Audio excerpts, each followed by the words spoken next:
Assalamualaikum warahmatullahi wabarakatuh. Waalaikumsalam. A'udzu billahi minasyaitonir rajim. Bismillahirrahmanirrahim. Alhamdulillahi rabbil alamin. Wassalatu wassalamu ala asyrafil anbiya'i wal mursalin wa ala alihi wa sahbihi ajma'in. Rabbi shrah li sadri wa yassir li amri wahlul 'uqdatam min lisani yafqahu qawli. Subhanaka la ilma lana illa ma 'allamtana innaka antal alimul hakim.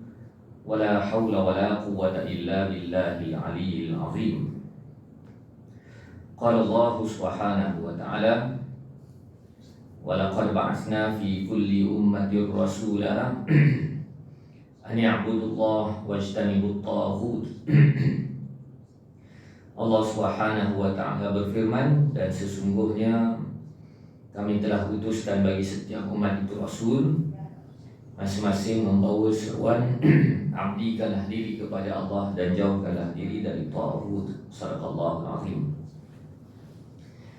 InsyaAllah pada tengah hari ini kita akan membahas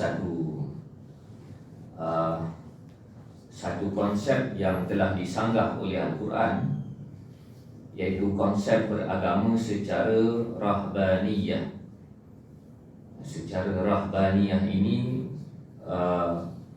beragama secara kependetaan, sampai ke satu tahap menyusah-nyusahkan diri, dan sampai ke satu tahap menafikan fitrah. Sudah pastilah konsep rahbaniyah ini konsep yang bercanggahan dengan ilmu Islam, yang hanya boleh diterima oleh golongan-golongan yang jahil. Di dalam Al-Quran Allah menyebutkan konsep rahbaniyah ini adalah konsep mengada-adakan dalam agama. Dalam ayat yang panjang Allah katakan warahbaniyatan ibtada'uha, dan rahbaniyah yang membuat penyelewengan dan perkara-perkara baru dalam agama. Ibtada'uha itulah yang kita jumpa dalam hadis, istilah bid'ah. Istilah bid'ah. Jadi sebelum daripada kita pergi jauh, kita terlebih dahulu harus faham apakah perbezaan kesalahan-kesalahan di dalam Islam berdasarkan perbezaan-perbezaan istilah. Kita selalu dengar istilah maksiat, istilah mungkar, istilah bid'ah, dan ada kalanya kita dengar istilah fahsya. Jadi kita harus tahu perbezaan antara kesemua itu. Apa-apa perkara yang bercanggah dengan kehendak Allah, yang bercanggah dengan aturan Allah, itu yang disebutkan sebagai maksiat. Maksiyah, iaitu perkara yang melanggari aturan Tuhan. Kalau mungkar pula, mungkar adalah perkara yang berlawan dengan ketetapan Tuhan, yang kalau kita fikir secara logik, benda itu tak salah. Tapi bila rujuk Quran, rujuk hadis, baru kita tahu benda itu salah. Itu mungkar. Jadi untuk mengenal pasti kemungkaran, kita kena ada ilmu. Ada juga istilah yang disebutkan sebagai fahsya. Fahsya ni benda yang kita tak payah belajar tinggi-tinggi, ataupun sampai ke satu tahap walaupun seseorang itu bukan orang Islam, tapi secara logik dia sebagai seorang manusia tahu benda tu tak elok, itu fahsya. Bunuh, tipu, rasuah, itu orang kafir pun tahu benda tu jahat, itu fahsya. Adapun istilah yang berkaitan dengan konsep rahbaniyah, istilah bid'ah, wa rahbaniyatan ibtada'uha. Bid'ah itu adalah perkara yang beza dia mungkar. Kalau kesalahan-kesalahan tadi, orang yang melakukan kesalahan-kesalahan tadi selalunya melakukannya dalam keadaan dia dah tahu aku buat salah, aku pendosa. Ya. Adapun bid'ah beza. Bid'ah adalah sesuatu perbuatan yang dibuat dengan niat untuk mendekatkan diri dengan Allah, untuk dapat pahala, untuk jadi orang Islam yang baik, tapi disebabkan jahil, maka dia buat perkara-perkara yang bersalahan dengan aturan Islam. Jadi beza. Kalau mungkar apa semua tu dia nak buat tu sebab memang dia nak buat jahat. Dan orang tak adalah buat mungkar ke buat fahsyat ke, sebelum buat tu dia sebut bismillah. Tak ada orang bagi rasuah, bismillah saya bagi rasuah, ataupun sebelum dia nak rogol orang, bismillah saya rogol. Tak ada. Tapi bid'ah beza. Dia melakukan perbuatan yang dia rasa baik, dia yakin baik, niatnya ikhlas, tapi salah cara. Bila salah cara, Allah tak terima, Allah murka. Itulah yang disebutkan sebagai bid'ah. Baik, dalam hadis yang pelbagai, kita akan bertemu dengan peringatan-peringatan Nabi yang awal-awal telah menghidu sikap rahbaniyah ini. Kerana kita harus faham bahawasanya penganut agama Yahudi dan penganut agama Kristian, secara sejarah, Yahudi itu pada asalnya Islam, Kristian pun pada asalnya Islam. Tetapi antara yang menyebabkan rosak agama Islam lantas memunculkan agama baru adalah disebabkan mereka melakukan penyelewengan dalam agama dengan niat yang pada hemat mereka niat yang baik, ataupun dalam erti kata yang lain, tak rasa cukup dengan tunjuk ajar daripada para nabi dan rasul. Mereka nak buat lebih daripada apa yang dibuat oleh para nabi dan rasul. Dalam hadis yang diriwayatkan oleh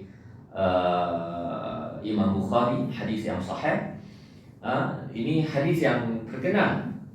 Ada 3 orang sahabat yang bincang, bukan bincang pasal dunia, bincang pasal aku nak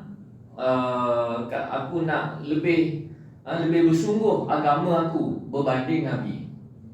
Berbanding Nabi. Dia bukan cerita lara ni, cerita aku nak buat amal sebaik mungkin, lebih daripada orang lain. Dan aku nak cabar fitrah aku. Aku nak cabar batasan had fitrah aku. Maka 3 orang ini, mereka berkata, wa aina nahnu minan nabi. Kita ni, kalau bahasa kita hari ni, kita ni siapalah nak banding Nabi, nak challenge Nabi. Ialah Nabi tu kekasih Allah, dapat wahyu, Jibril selalu jumpa dengan dia, dapat mukjizat macam-macam. Kita nak challenge dia ni tak boleh. Ataupun dalam erti kata yang lain, kalau kita nak buat ibadat macam dia ni, tak padat. Kalau kita tiru dia pun takkan sampai. Kita kena buat lebih daripada dia. Qad ghafara lahu ma taqaddama min dhanbi wa ma ta'akhkhar. Sedangkan Nabi ini telah pun diampunkan dosanya. Dosa kesalahan dulu pun Allah dah ampunkan. Andai kata ada kesalahan akan datang pun Allah dah sedia ampunkan. Nabi ni maksum, kita ni tak maksum. Jadi apa jalan, macam mana untuk kita tandingi kelebihan Nabi, kemuliaan Nabi ni? Maka berkata salah seorang daripada mereka, amma ana fa inni usalli lail abada. Maka orang pertama, salah seorang daripada mereka kata, kalau begitu aku nak lebih, aku nak rajin, aku nak solat malam. Sampai bila-bila? Maksudnya apa? Tak nak tidur. Waktu malam aku nak qiyamul lail. Aku nak qiyamul lail. Jadi tidur sebelum qiyamul lail itu sunat je. Kalau kita tak tidur pun boleh juga. Bukan satu syarat. Bukan satu syarat sebenarnya. Jadi orang ni kata aku tak nak tidur. Aku nak bangun malam je. Sampai bila-bila? Wa qala al-akhar, ana asumudah wala uftir. Aku pula, aku nak puasa selama-lamanya, sentiasa puasa, dan aku tak ada hari yang aku buka. Maksudnya tak ada hari yang aku tak berpuasa. Maksudnya apa? Tiap-tiap hari aku nak puasa. Ni pernah juga dengar orang beramal tiap-tiap hari dia puasa. Tiap-tiap hari puasa. Sedangkan maksimum yang disebut, yang dinyatakan oleh Nabi, maksimum pun kalau nak puasa pun selang-seli. Hari ni puasa, esok tak puasa. Itu puasa Nabi Daud. Jadi orang ni kata, aku nak tiap-tiap hari puasa, sehari pun tak nak, tak puasa. Wa qala al-akhar, ingatkan ada orang azan ni. Berkata yang lain, yang orang ketiga, ana a'tazilun nisa fala atazawwaju abada. Aku nak menjauhkan diri daripada perempuan. Aku tak nak berkahwin sampai bila-bila. Aku tak nak berkahwin sampai macam baik sangatlah. Ini cerita orang yang bukan nak buat jahat, orang nak buat baik. Tapi cara nak buat baik tu sampai dia rasa dia baik sangat, dia terlupa dia ni manusia. Orang pertama, aku nak bangun malam, tak nak tidur, dia terlupa dia ni kena tidur sebab manusia. Kalau tak tidur, rosaklah otak tu. Orang yang kedua, aku nak puasa sampai bila-bila nak puasa. Padahal ada waktu yang memang kita tak sesuai puasa. Sebab itu setiap kali bulan Ramadan, kita sejak daripada kecil diceritakan bahawa para sahabat waktu bulan puasa pun berperang, mereka berpuasa. Dah besar-besar cek balik dalam hadis, rupa-rupanya waktu perang Badar bulan Ramadan tu, Nabi perintahkan para sahabat supaya buka puasa.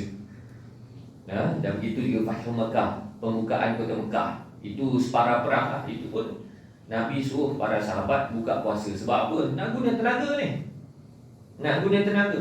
Ini menunjukkan kepada kita bahawa sebenarnya Islam ini agama fitrah. Apa maksud agama fitrah? Agama yang meraihkan keperluan fitrah manusia. Seorang lagi, dia nampak perempuan ni macam hina sangat. Aku tak nak mendekati perempuan. Kalau aku mendekati perempuan, aku tak jadi mulia pula. Aku tak nak berkahwin. Padahal semua benda itu Nabi buat.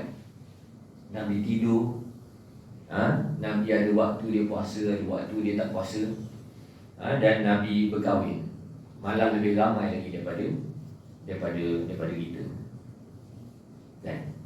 Jadi timbul juga persoalan, kenapa Nabi Allah izinkan kahwin ramai kan? Lebih daripada 4. Sebab apa? Sebab isteri yang ramai itu sebenarnya berfungsi menjadi saksi bahawa Muhammad ni memang orang betul. Maksudnya dekat luar dia cakap benda tu, dekat luar rangai dia macam tu, dalam rumah tu rangai dia macam tu. Kita ni beza dia tak? Dekat luar baik je kan? Tapi cuba tanya isteri, tak payahlah kan? Jangan tanya. Jadi nak katanya Nabi Muhammad ni bukan pelakon. Tak percaya tu tanya isteri dia yang ramai itu, dia jadi saksi. Siapa lagi yang layak jadi saksi pada reputasi, kredibiliti kita melainkan isteri kita kan? Baik, ada sini isteri-isteri. Baik, jadi datanglah Nabi SAW. Nabi pun tanya, antum kuntum kaza wa kaza. Seakan-akan Nabi dapat laporan, ada di kalangan sahabat ni yang plan ni nak jadi ahli ibadat. Maka Nabi pun datang, Nabi tanya, kamu ke yang cakap sekian? Yang cakap tak nak tidur, yang cakap tak nak berbuka langsung, nak puasa tiap hari, yang cakap tak nak kahwin tu kamu ke? Maka Nabi pun kata, amma wallah inni la akhsyakum lillah wa atqakum lah. Adapun demi Allah, akulah orang yang paling takut dengan Allah banding kamu semua. Dan akulah orang yang paling bertakwa kepada Allah berbanding kamu semua. Lakinni asum wa uftir wa usalli wa arqud wa atazawwaju nisa faman raghiba an sunnati falaysa minni. Dan kemudian Nabi katakan, aku utara aku yang paling takut dengan Allah, yang paling bertakwa dengan Allah pun, aku ni ada waktu hari aku puasa, ada waktu hari aku tak puasa. Ada waktu aku solat malam, ada waktu aku tak solat. Maksudnya ada waktu tidur. Sebab khususiat Nabi, tiap-tiap hari Nabi kena bangun malam, qiyamul lail, wajib ke atas Nabi bangun malam. Tetapi bukan sepanjang malam, ada waktu dia tidur. Dan aku berkahwin dengan perempuan. Kemudian Nabi menyatakan peringatan yang tegas, barang siapa yang tak suka dengan sunnahku, lawan dengan sunnahku, maka dia bukan dalam kalanganku. Maksudnya apa? Nabi tak mengaku umat. Jadi Nabi tak mengaku umat ni bukan pada benda yang terang-terang jahat. Tetapi kalau kita nak lebih daripada Nabi pun, Nabi tak mengaku sebagai umat. Dalam hadis yang lain, hadis yang sahih juga,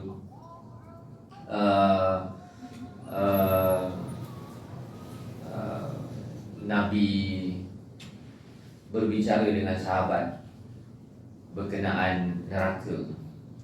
Kalau kita hari ini, Nabi bagi tazkirah bagi kuliah, cerita pada para sahabat berkaitan dengan akhirat.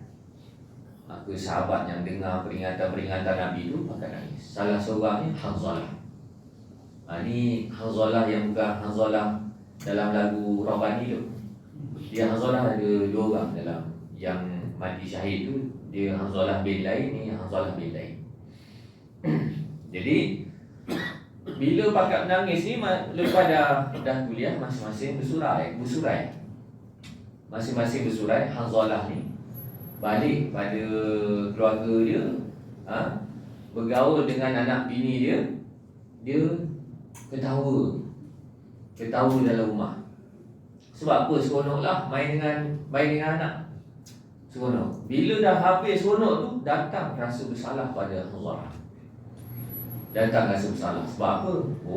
Aku depan Nabi bukan main nangis, kononnya ingat akhirat. Balik rumah, lepak dengan anak-anak, ketawa tergigit-gigit, sampai seakan-akan tak ingat neraka, tak ingat akhirat yang macam aku tunjuklah depan Nabi menangis ni. Maka Hanzalah pun rasa bersalah.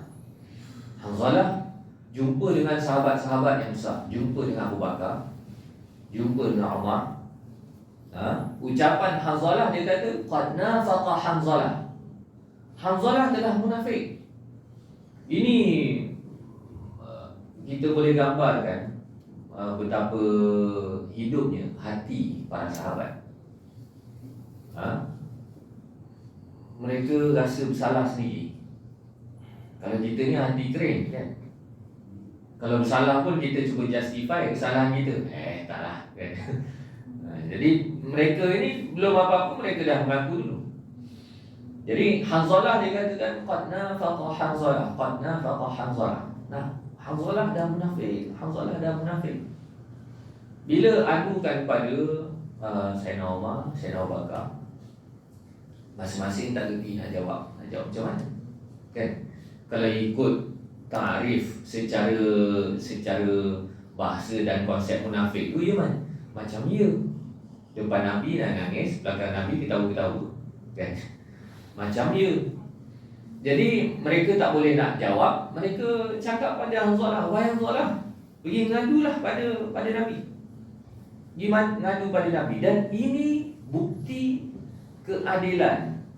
Bukti keadilan yang diyakini oleh para sahabat ke atas Nabi SAW. Sebab itu kalau kita baca hadis-hadis, antara contohnya hadis berkaitan dengan sahabat yang berzina kemudian mengaku berzina, ini sangat menakjubkan. Hari ini kita tak jumpa suasana itu. Orang bersalah, kemudian dia mengadu kepada ketua dia, aku bersalah. Dia mengadu. Sebab apa? Sebab hari ini keadilan belum tentu dapat diberikan dengan betul. menyebabkan kalau kita buat salah sekalipun, kita nak mengaku pada pihak autoriti pun kita takut. Kan hukuman tak kena dengan kesalahan aku.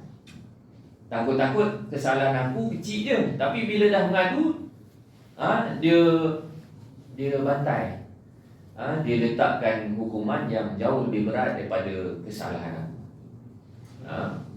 Apatah lagi dalam suasana masyarakat hari ini, orang tak mengaku salah tu okey, tapi kalau orang mengaku salah, dijadikan kesempatan untuk pijak-pijak dia. Jadi ini beza. Sebab itu kalau kita lihat interaksi para sahabat ni percaya betul dengan Nabi. Sampai segala benda mereka mengadu pada Nabi. Hatta mereka buat dosa, yang mana dosa tu risikonya hukuman berat, mereka tetap mengadu pada Nabi. Sebab apa? Sebab mereka yakin Nabi ni orang adil. Kalau aku salah, kalau dia hukum pun, dia takkan hukum lebih daripada kesalahan. Jadi Hanzalah ni, dia mengadu pada Nabi. Datang ni dia kata, Hanzalah dah munafik. Nabi pun tanya kenapa. Hanzalah pun ceritalah, ada pun aku bersama dengan kau, wahai Nabi, aku menangis. Kau cerita pasal neraka apa semua, aku menangis.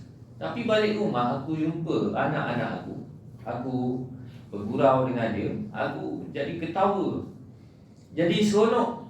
Kemudian datang rasa bersalah, macam mana depan Nabi nampak baik nangis, belakang Nabi gelap ketawa. Maka Nabi SAW pun mengiktiraf fitrah manusia. Nabi katakan, sa'ah wa sa'ah ya Hanzalah, sa'ah wa sa'ah. Ini hadis yang pendek lah. Nabi kata apa? Kejap-kejap tak apa wahai Hanzalah, kejap-kejap. Maksudnya Nabi beza dengan masyarakat kita ini. Masyarakat kita ini enjoy itu dah banyak dah, serius tu yang kurang. Tahap waktu serius yang sedikit tu pun kalau boleh nak main-main juga. Para sahabat serius yang banyak, sehingga seakan-akan ada sahabat yang beranggapan agama ni tak boleh tak ada ruang nak buat seronok-seronok. Sehingga Nabi terpaksa regulate dia orang punya cara beragama tu.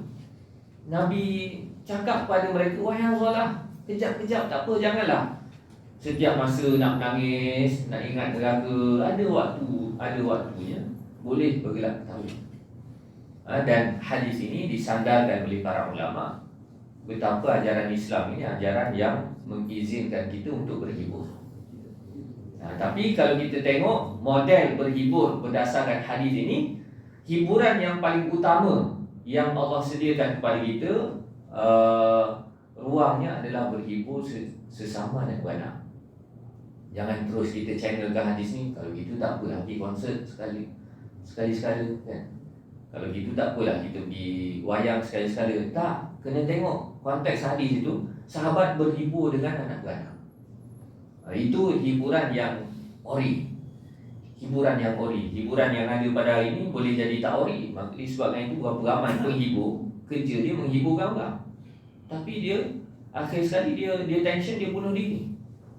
Sebab hiburan hari ini bukan secara fitrah. Jadi berdasarkan hadis-hadis yang dibacakan tadi menunjukkan bahawasanya agama Islam ni agama yang fitrah. Maksud agama fitrah bukan semata-mata agama suci. Kalau agama suci, semua agama klaim agama dia orang semua suci. Mana ada penganut agama kata agama saya ni sebenarnya kotor sikit? Tak ada.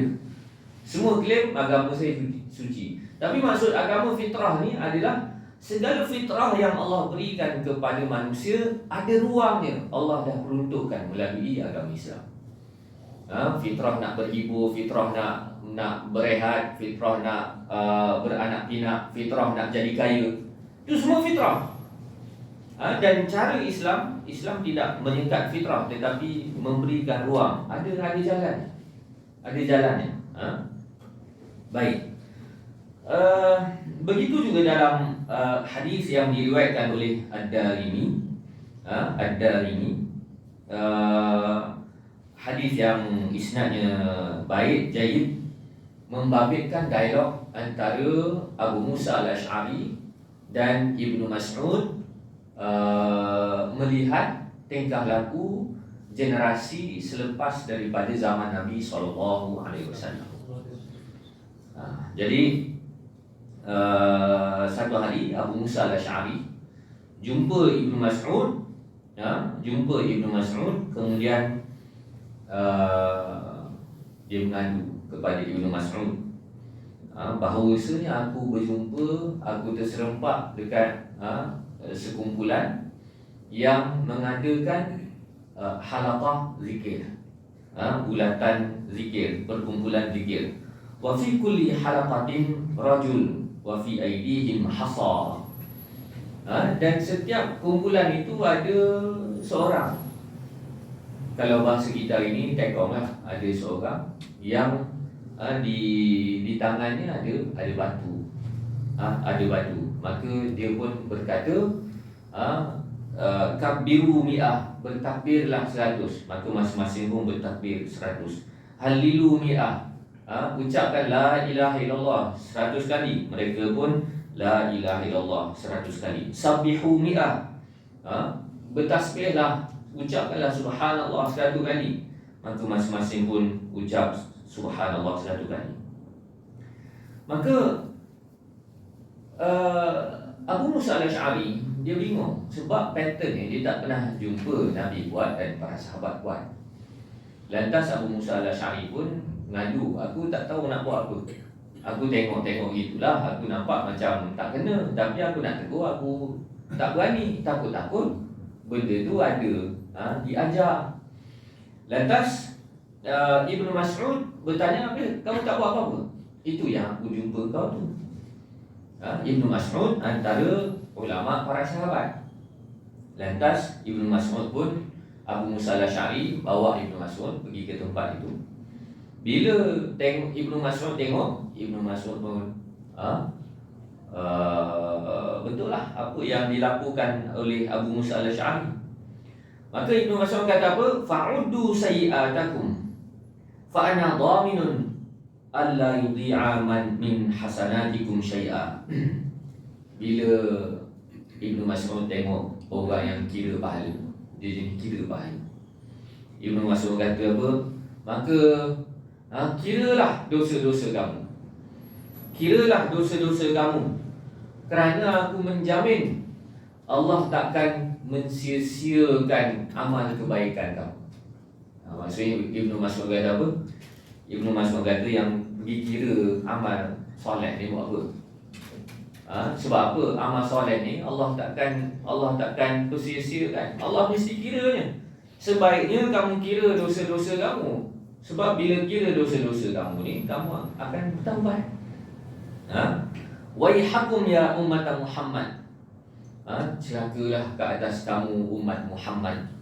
Alangkah cepatnya kerosakan kamu. Haula'i sahabah nabiyukum mutawafirun wa hadhihi thiyabuhu lam tubla wa aniyatuhu lam tuksar. Ini yang berada di keliling kamu, sahabat-sahabat Nabi kamu masih lagi hidup. Sahabat-sahabat Nabi kamu masih lagi hidup, ada keliling kamu. Baju Nabi belum lagi rosak, dan bekas air Nabi belum pecah. Maksudnya apa? Kalau ayat orang kita, kubur merah lagi.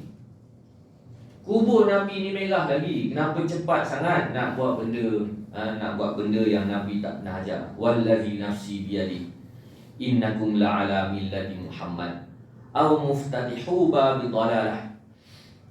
Demi diriku yang berada dalam tangannya. Maksudnya demi Allah, apakah kamu berada dalam agama Muhammad, ataupun kamu cuba membuka pintu kesesatan? Maka mereka pun jawab Ibnu Mas'ud. Berani jugalah mereka ni, sebab Ibnu Mas'ud ni darjatnya tinggi. Darjatnya kalau kita ni Tun ke Datuk Seri ke apa benda kan, itu darjat besar. Ibnu Mas'ud, Ibnu Abbas, itu semua dan level besar, sahabat besar.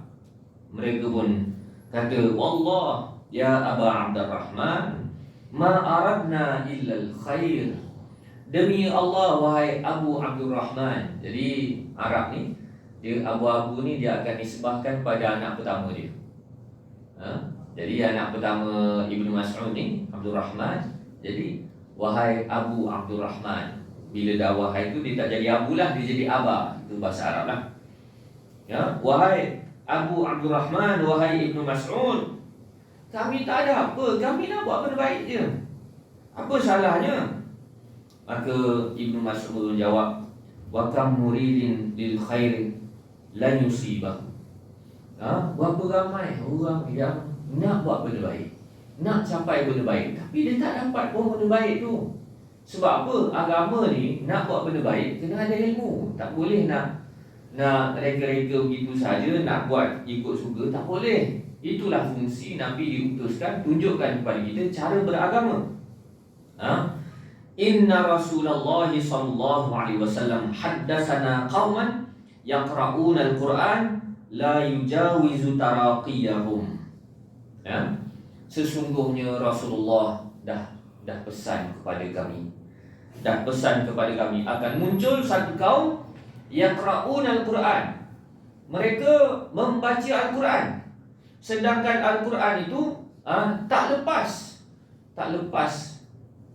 melebihi kerongkong mereka. Maksudnya apa? Al-Quran tu dia baca je, tak faham. Dia baca tak faham. Dan gejala umat hari ni yang baca Al-Quran kemudian tak faham itu banyak. Dan ini bukan masalah bangsa kita ajam, orang Arab, bukan Arab. Bahkan orang Arab pun, jangan kita anggap orang Arab tu dia berbahasa Arab. Bila dia baca Quran dia faham betul. Tak. Kalau orang Arab pasti faham Al-Quran. Tak adalah hadis ini. Faqala Amr bin Salamah, kemudian ditambah oleh sahabat yang lain, Amr bin Salamah. Dia katakan, selepas daripada peristiwa itu, kami menyaksikan lepas daripada kewafatan, kesyahidan Sayyidina Uthman, kemudian krisis antara Muawiyah dan Ali, kemudian daripada krisis itu memunculkan golongan Khawarij. Maka Amr bin Salamah dia katakan, kami menyaksikan golongan-golongan yang terlibat buat bandai itulah golongan yang bersama dengan Khawarij Nahrawan untuk merosakkan orang Islam. Baik. Jadi dalam hadis yang lain, lafaz yang lebih kurang sama, yaqra'una al-Quran la yujawizu taraqiyahum, hadis yang diriwayatkan oleh Bukhari dan Muslim. Mereka itu membaca Al-Quran yang mana Al-Quran itu tak lepas ke kerongkong mereka, baca begitu saja. Dan disambung dengan lafaz yang seterusnya, yamruquna minad din kama yamruqu sahmi minar ramiyah. Mereka terlepas daripada agama seperti anak panah yang terlepas daripada busur. Dulu saya tak faham hadis ni. Macam mana kan? Terlepas daripada busur, maksudnya apa benda tu kan? Tapi bila tengok gejala orang yang makin pelik, makin suka nak ikut. Orang macam ni. Kadang-kadang kalau kita mengkaji berkaitan dengan ajaran-ajaran sesat ke, ajaran yang menyeleweng ke, ada perangai manusia ni yang benda yang daripada Quran tu dia tak nak sangat, yang Nabi dah ajar tu dia tak nak sangat. Dia makin kontroversi makin dia suka. Ni yang meruquna minad din kama yang meruqu sahmi minar ramiyah. Mereka tak nak. Jadi perangai ni ada dekat ajaran sesat pun ada, dekat puak-puak liberal pun ada. Puak-puak liberal kan antara yang dia lawan poligami kan. Sedangkan liberal ni lah yang suka pergaulan bebas. Cuba kalau Islam mengharamkan poligami, percayalah mereka akan perjuangkan poligami. Dia kalau boleh dia nak jauh daripada agama. Dia nak protes terhadap agama.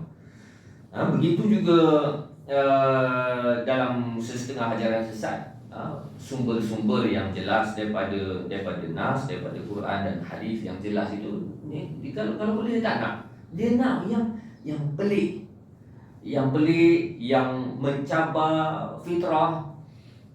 Kalau boleh tak payah makan kan, tak payah bergaul apa semua. Kalau boleh nak ibadat lebih daripada orang, benda-benda yang membinasakan diri itu yang diminat. Benda agama Islam yang fitrah ini dia tak minat. Jadi ini merupakan gejala-gejala yang boleh kita letakkan bawah tajuk Ar-Rahbaniyah. Konsep kependetaan dalam agama yang Allah nyatakan warahbaniyatan ibtada'uha. Konsep rahbaniyah itu yang membuat penyelewengan-penyelewengan dalam bentuk mengada-adakan benda yang tak sepatutnya dalam agama dengan niat ikhlas. Ini beza. Jadi sebab itu Imam Malik, Sufyan Ats-Tsauri dia katakan antara kemungkaran dengan benda bid'ah ni, benda bid'ah lebih disukai oleh syaitan. Sebab apa? Benda mungkar orang senang nak taubat. Tapi benda menyeleweng ni orang susah nak bertaubat. Sebab apa? Niat ikhlas. Macam dialog sahabat tadi, semua dia nak taqarrub kepada Allah tapi tak kena cara. Jadi daripada inilah membuktikan kepada kita nak beragama, mengamalkan agama ini tidak ada jalan lain melainkan jalan ilmu. Dengan ilmu. Wallahu a'lam. Assalamualaikum warahmatullahi wabarakatuh. Waalaikumsalam.